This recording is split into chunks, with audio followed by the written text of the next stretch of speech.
You're serious? Matrona exclaimed, beaming with a wide smile. She chuckled in disbelief. Oh, yeah, definitely. Maybe. I don't know. I'm pretty sure this is a time machine. The Sentinel held up his cube, staring at it intently. If it isn't, then I don't know what else it could be. How does it work? I don't know. That's reassuring. The Sentinel scrunched his face up with thought as he stared at the machine. Take my hand.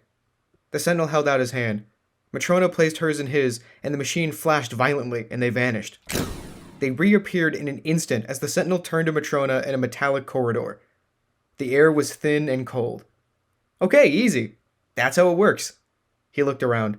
It can take two people at once? He mumbled to himself. Oh, wow.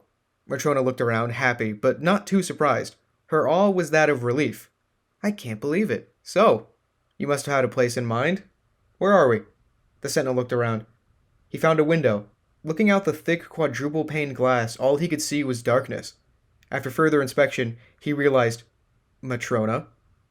You know, when I was a really little kid, my mom always told me crazy stories of adventure and spaceships. She said I'd get my turn eventually.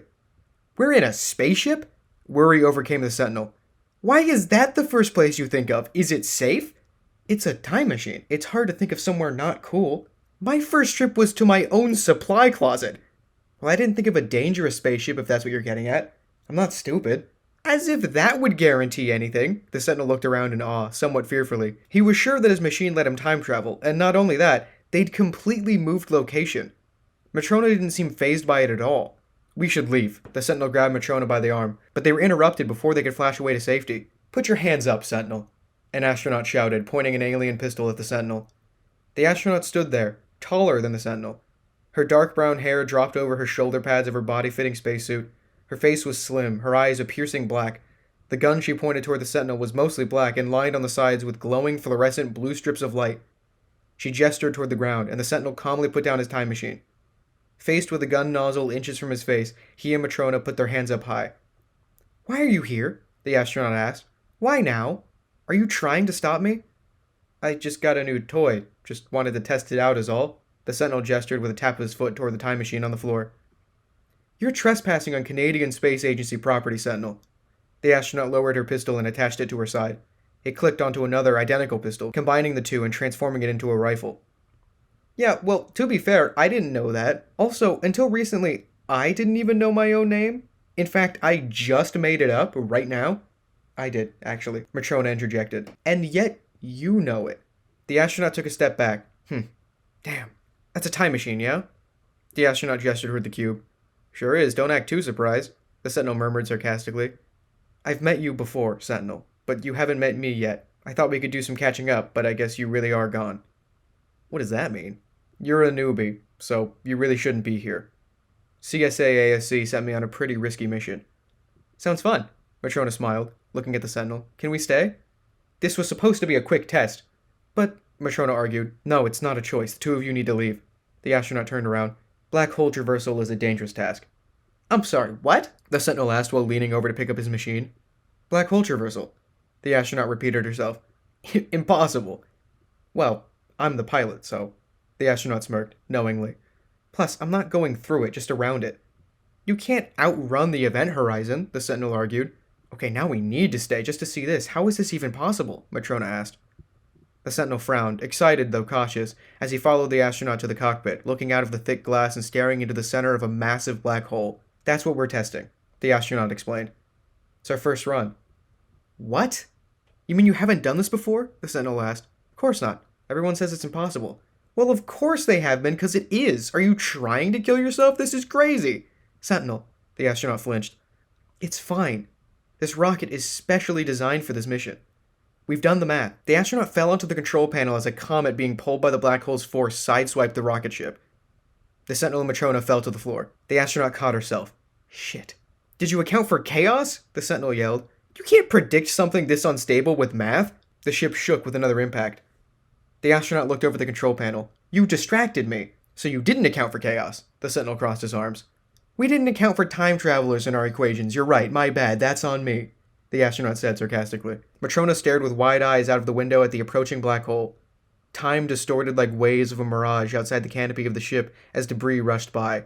There is far too much sarcasm going around for this situation. A chunk of space debris scraped the side of the ship again, knocking the Sentinel back to the floor as an alarm blared in the ship. The astronaut took control of the ship and punched in the controls, trying to correct course. Alright, that's it. Get out of my ship. We can't just leave you. All things considered, I was doing fine on my own. Go! The astronaut frantically tended to the controls of the ship. Something was broken in the few collisions with debris. She couldn't control it. The Sentinel stared at the astronaut. He didn't know her, but a familiarity in her eyes told him that she was doomed if he left. I'll just teleport your ship out of the black hole's pull. Matrona flinched. Sentinel, are you insane? You didn't even know if that stupid lamp could handle teleporting 2 people, Matrona yelled. The astronaut stood up. Actually, that could work. Depends on how advanced your time machine is. Which version is this? The Sentinel hesitated.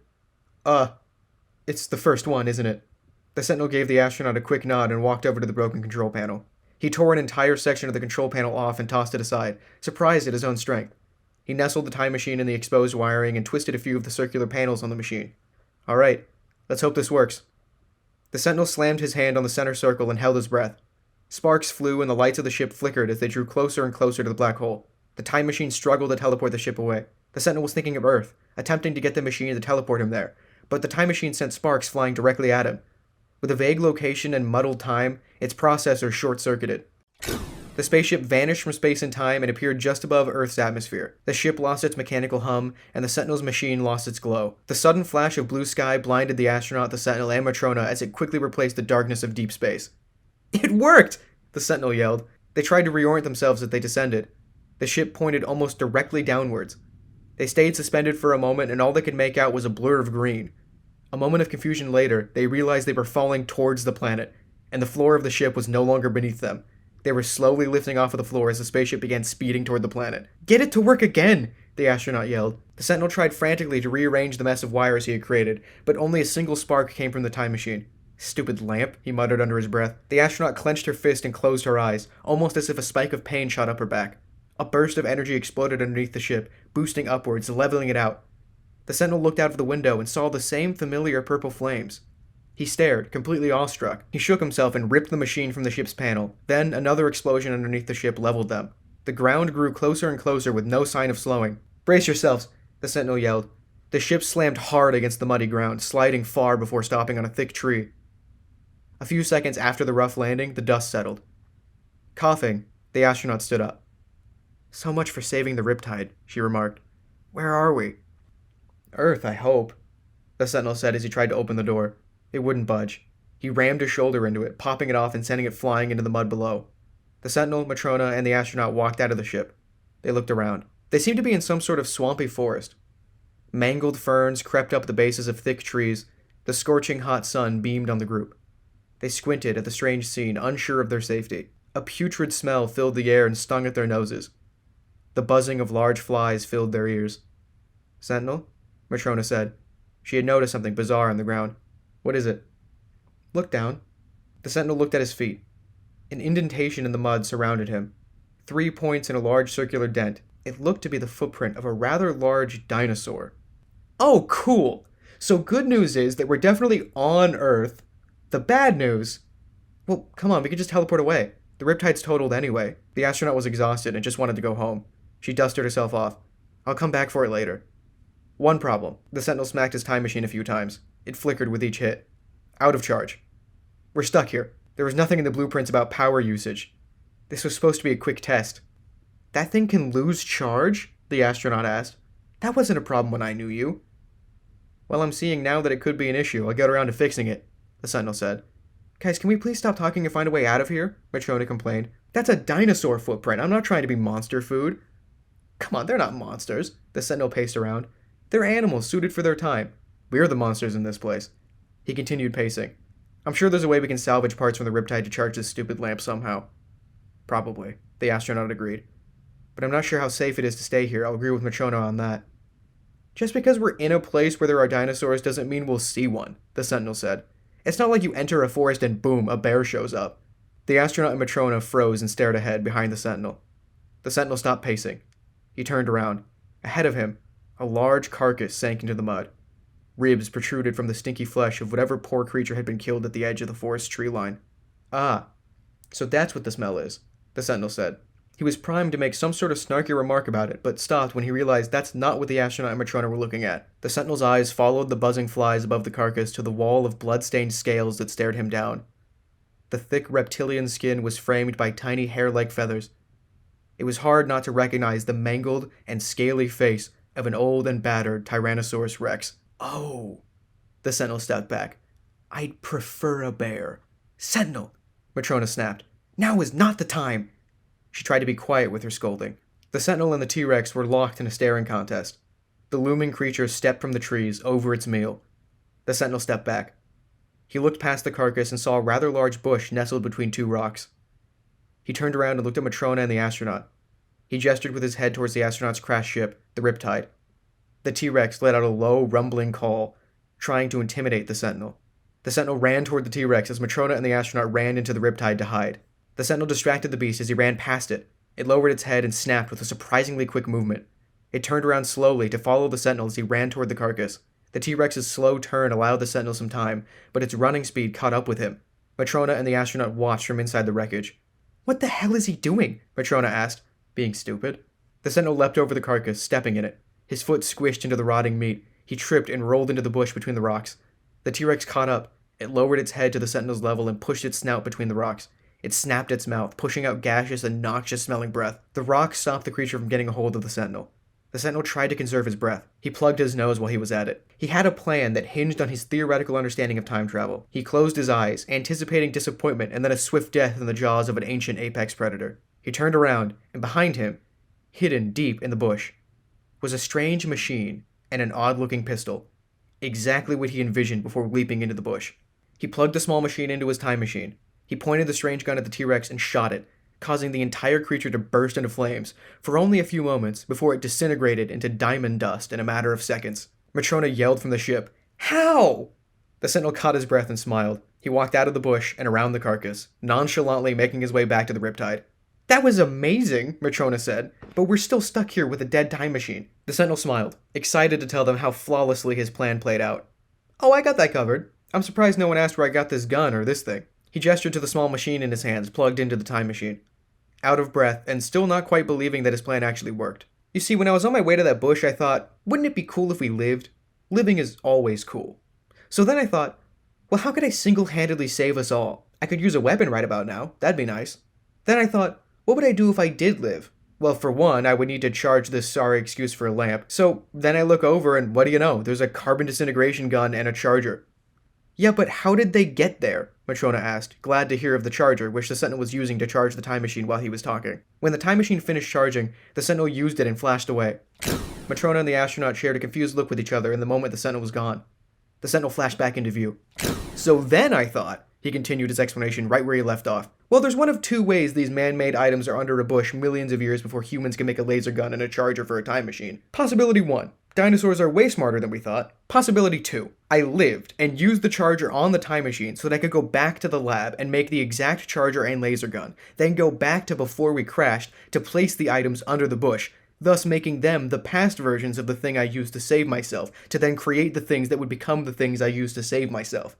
"What the..." Matrona broke for a second, trying to loop that logic in her head. The astronaut nodded, understanding. "Which I may or may not have done just now.